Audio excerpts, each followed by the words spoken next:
안녕하십니까. 카라 사대입니다. 이렇게 찾아와 주셔서 반갑습니다. 오늘도 여러분께 유용할 기사들을 열심히 찾아서 전해드리도록 노력하겠습니다. 먼저 구독을 안 눌러주신 분은 빨간색 구독을 눌러주시면 방송에 큰 도움이 되겠습니다. 그럼 오늘의 첫 소식부터 전해드리겠습니다. 물러난 53명 중 42명 장제원이 추천. 대통령실 물갈이, 무슨 일 있었길래. 대통령실이 8월 말 9월 초에 걸쳐 직원 420여 명 중 50여 명을 교체했다. 대통령 취임 넉 달도 안 된 상황에서 그것도 추석 명절을 앞두고 이렇게 많은 인원을 잘라낸 것은 전례가 없는 일이다. 물러난 사람은 대부분 정치권 출신인 어공이었다. 첫 월급을 받기도 전에 면직되거나 임명장을 받고 20일 만에 사표를 낸 사람도 있었다.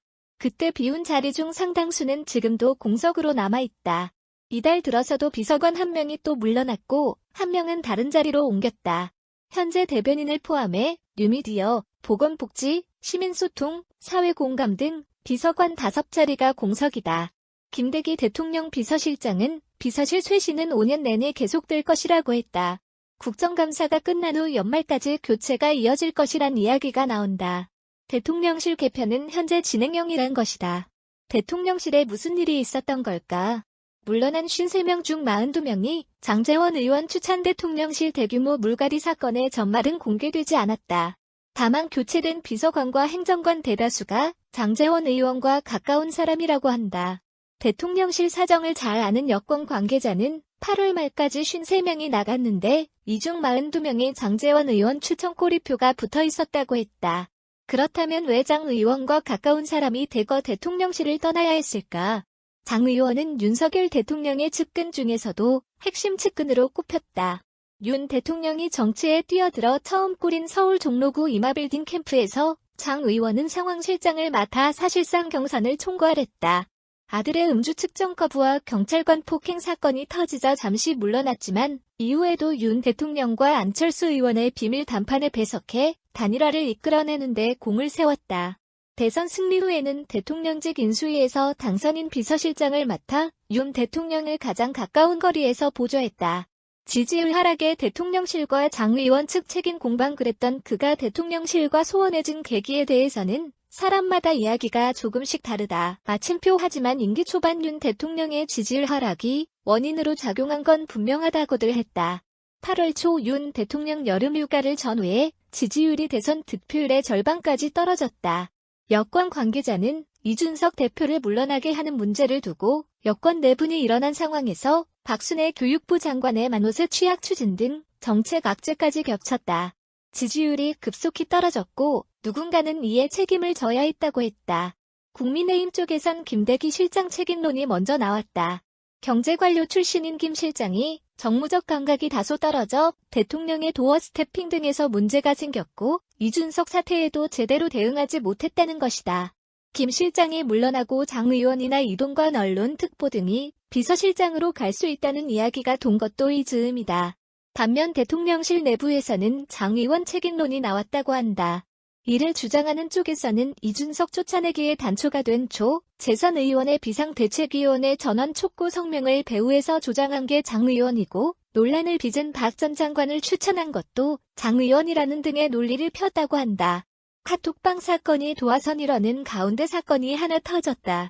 양측이 신경전을 벌일 때 어공들의 카카오톡 대화방 사건이 결정적 도화선이 됐다고 여권 관계자들은 입을 모았다. 여러 수석실에 흩어져 근무하고 있던 정치권 출신 비서관, 행정관, 행정요원들이 카카오톡 대화방을 만들고 여기에서 소통했는데 경우에 따라서는 대통령이나 직속 상관인 수석에게 보고하기 전 자료나 정보도 이 대화방에서 공유했다고 한다. 이 중 일부가 여의도 정치권으로 흘러갔고 이게 장 의원 쪽에 집중됐다는 것이다. 대통령실 주변에서는 대통령실 직원인 줄 알았더니 장 의원 직원이었냐는 말이 나왔다고 한다.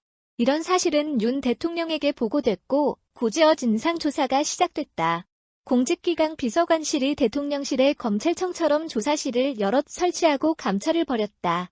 어공이 많았던 정무, 홍보수석실이 있던 대통령실 청사 7층에 비바람이 분다는 이야기가 돌았다. 마침표 대통령실 관계자는 직원들이 써낸 업무 기술서 등을 토대로 업무 성과나 역량을 살피고 있다고 했다.